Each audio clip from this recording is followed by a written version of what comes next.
بسم اللہ الرحمن الرحیم۔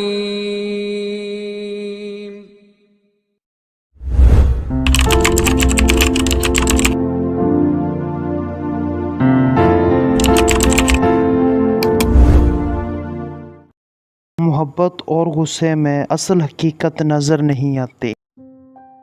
شکر کرنا سیکھو، اتنا ملے گا کہ تم تھک جاؤ گے۔ کاش کہ لوگ سمجھ جائیں کہ رشتے ایک دوسرے کا خیال رکھنے کے لیے بنائے جاتے ہیں، نہ کہ ایک دوسرے کا استعمال کرنے کے لیے۔ نیند اور جہالت جتنی گہری ہوگی، جگانے والے پر اتنا ہی غصہ آئے گا۔ زندگی میں آدھا دکھ غلط لوگوں سے امید رکھنے سے آتا ہے اور باقی کا آدھا لوگ سچے لوگوں پر شک کرنے سے آتا ہے۔ محبتیں خیرات یا احساس نہیں ہوتی، یہ تو اعزاز ہوتی ہیں۔ آپ محبت کرنے والے کو ایک قیمتی لمحہ جو اس نے پورے خلوص سے آپ پر وار دیا تھا ادا نہیں کر سکتے۔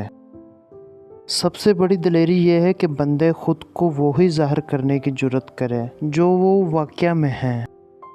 عزت دو، لیکن اتنی عزت بھی نہ دو کہ اپنی کوئی عزت نہ رہے۔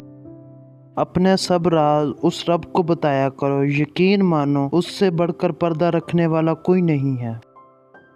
پانی جیسے بنو جو ہر رکاوٹ کے باوجود اپنا راستہ بنا لیتا ہے۔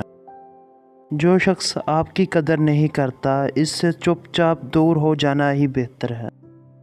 انسان نے محسوس کرنا اس وجہ سے چھوڑ دیا ہے کیونکہ اسے ان چیزوں سے محبت ہوگی جن میں احساس نہیں ہے۔ احساس کی دنیا الفاظ کی دنیا سے بہت مختلف ہے۔ اللہ سے بھاگ کر اللہ کے علاوہ کوئی جائے پناہ نہیں ہے۔ انسان اپنی نیت اور ارادے کی فصل کھاتا ہے۔ یہ اپنی نیت میں جتنا صاف اور ارادے میں پختہ ہوگا، اس کی منزل اتنی ہی آسان اور خوبصورت ہوگی۔ انسان دو پاؤں کا جانور ہے، اس کا ایک پاؤں تدبیر سے اٹھتا ہے اور دوسرا پاؤں اس کی قسمت اٹھاتی ہے۔